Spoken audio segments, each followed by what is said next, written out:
jingle bell, jingle all the way. Yeah, I know I'm not a good singer, but again, that's not what we're here for.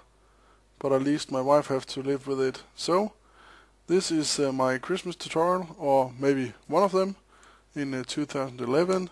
Recently I made this image here for a 3-hour combo for a 3D forum, and I thought today I'll tell you this is a famous Danish Christmas dessert. It's called risalamande in Danish, but what I'm going to show you today is how you can make this nice here glass dessert dish here. So let's get this out of the way, and I'm going to show it here. First, this is the dish as you see it, and I'll just show you that the surface here is dielectric setup with absorption and a tint of green and index of refraction, and that's about it for the surface. And as you can see here, VPR, we have a nice glass here. But today I'm going to show you how you can achieve this. So let's kill this and minimize this, and now we are here into modeler. I'll start by making a ball here, shape it up, alphanumeric, and I'm going to say 7 centimeters, 7 centimeters, and drag this down a bit.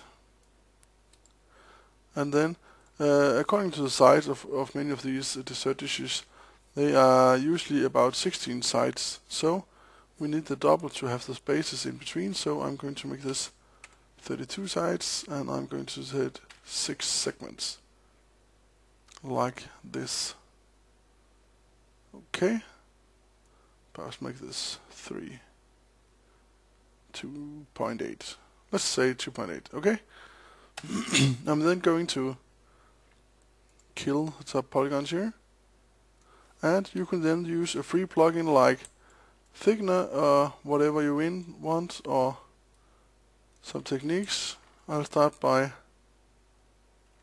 flatten this out, and then instead of thickener I will use a nice plugin here called HD Pump It, and with this I will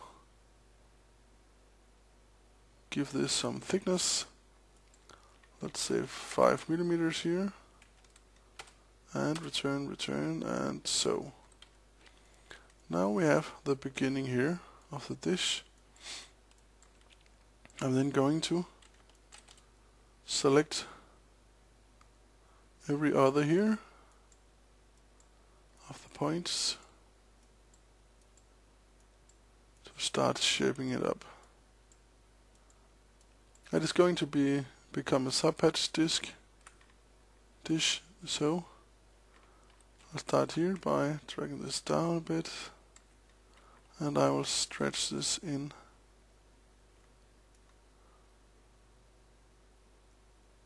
like so. Then I'll take every other down here, but not the same one as before. But as you see this go down here, then I'll take this, so on. So they get shifted in the pattern. And I will stretch this in like this.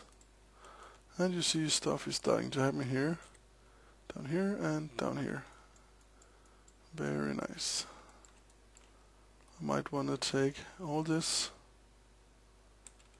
and stretch this out a bit to make the bottom part a little bigger, like this. Okay, I'm then going to select every other here,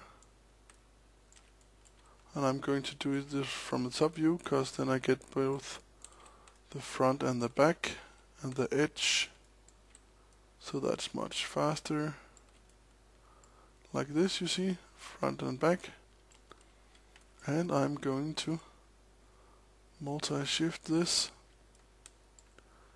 Let's have a look. Numeric, let's say, give this a tad here, 3 millimeters, and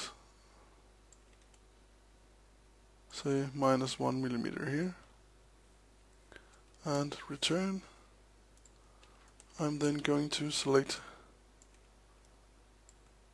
the other sphere that we didn't select.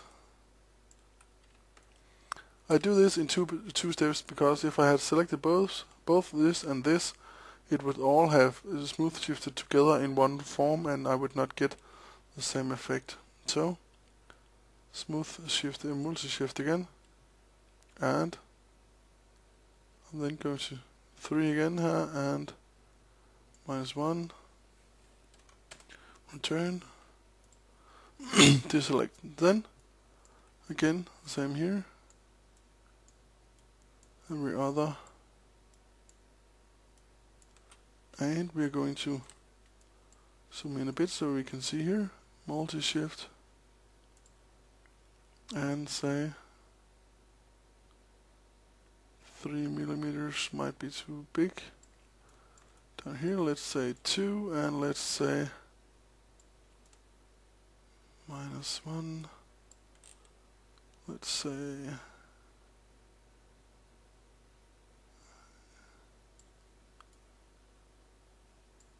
let's say 2 and 1 millimeter here. Or should we say 1.5? Yeah, let's do that. 2 millimeters minus 1.5. Okay, and the next step then is selecting these and again multi-shift, 2 millimeters minus 1.5, return, and then we are going to get the bottom parts here. Every second again,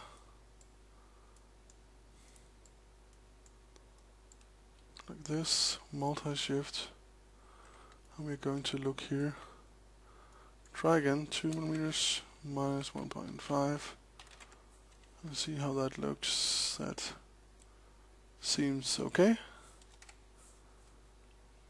And the last ones here,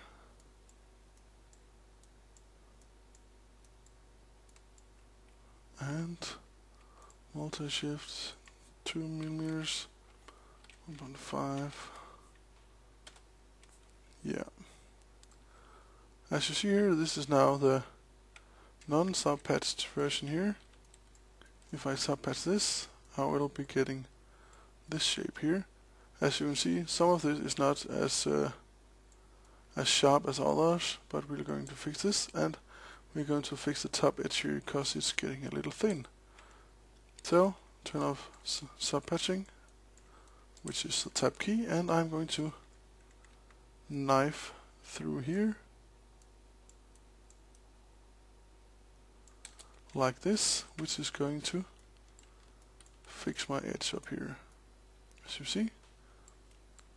And then one thing we can do here to make this sharper is copy this to this layer so you can see the difference, and I will click Shift D and double the faces here like this and sub-patch again. And as you can see now, my edge is standing out real nice compared to this one, which is a little bit to the soft side. But perhaps you like the soft ones, perhaps you like the little sharper ones here, but this is how you can do it. So, Merry Christmas everyone, and Happy New Year.